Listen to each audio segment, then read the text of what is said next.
the age of 15, I attended the Bible college, and I learned about the canonization of the King James. And I would invite any of you to go to the Encyclopedia Britannica. I got sort of close to that, partial to that, and look up King James and learn about who he was. And learn about the canonization of that book, which is called the Bible.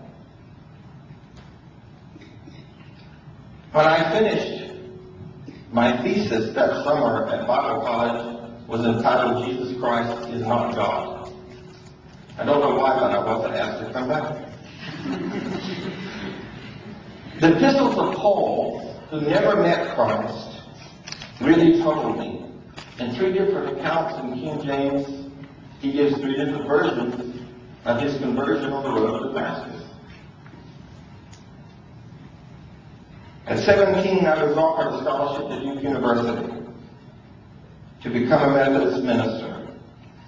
When I stood up in the church, even when I was working as an associate pastor in high school, in a charge recognized as ordained, I could not say the Apostles' Creed. From 1977 to around 80, I lived in Manhattan and I taught Bible fellowships called Powerful Abundant Living. In 1980, I said, this is it, I'm finished, I'm running away, I'm going to South Africa. And I'm not taking my Bible with me. That's how rebellious I was. I did not take my Bible with me. On the morning of my arrival, how am I doing the time, brother? Doing well. I'm doing well?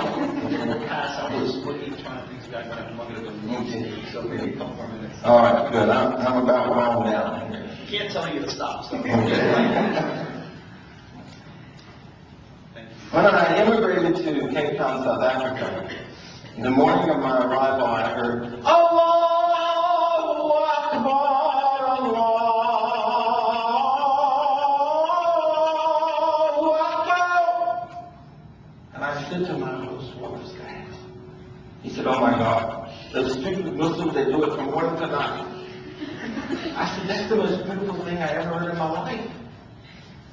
I was a musician in my past, and it hit the soundboard of my heart. I was a keyboardist.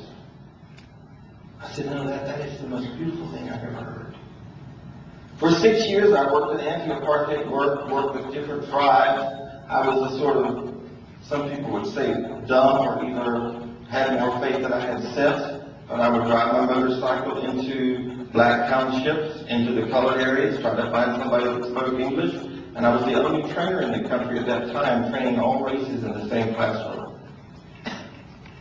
I was sort of a radical, but I became a humanist because I didn't have anything to work from. I ate with Muslims, worked with Muslims, and told them about my struggles with doctrine. And not one time in 6 years did a Muslim invite me to the masjid. In 1985, my parents separated after 33 years of marriage. I came home for Christmas to see them, and my brother died tragically. So I went back to South Africa. 14 months I found myself coming back here trying to put the pieces together. And I ended up starting all over in this country with $1,200. There I was in Los Angeles. I knew no one. I had no family there. I had no friends there. I was all alone. And I met a man from Ghana one day who was a Muslim. And I said to him, I'm really interested in Islam. Oh, no. He said, it's a very hard religion. I said, but I'm very interested in Islam. I've worked with Muslims for 6 years and I'm really interested. He said, no, there's no compulsion in our religion. You have your religion and I have mine. I said, but the problem is I haven't found mine. So finally he gave me something to read, a book. I was fascinated by this book. I was 27 and I wanted to get married. Otherwise, people start thinking, weird things. And I wanted to get married, and I couldn't get married until I could have a like-minded soulmate. And this was really the issue here. I think I'm getting old and I can't marry someone unless we're the same faith. Make a long story short, I had to beg this man for 3 months, and finally I performed my shahada in his home.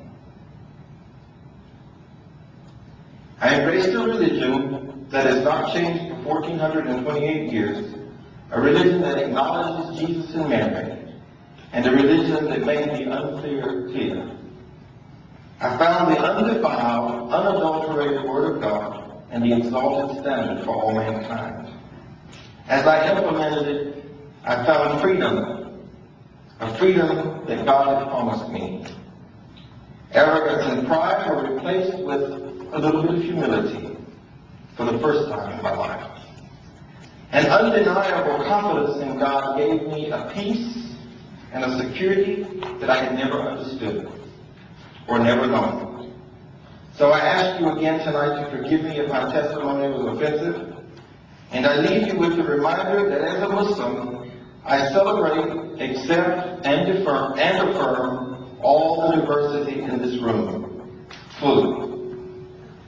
My closing prayer is that all men and women who love and serve the living God will join hands to build interfaith bridges, meaningful dialogue, and understanding with all the children of Adam. And that we will join in the pursuit of a coalition whereby we all come together on common ground and in unity opposing the common evils of all mankind and join hands in the pursuit of peace, freedom, justice, and moral values. Thank you for your attention, and may you all find the peace and security that I've found.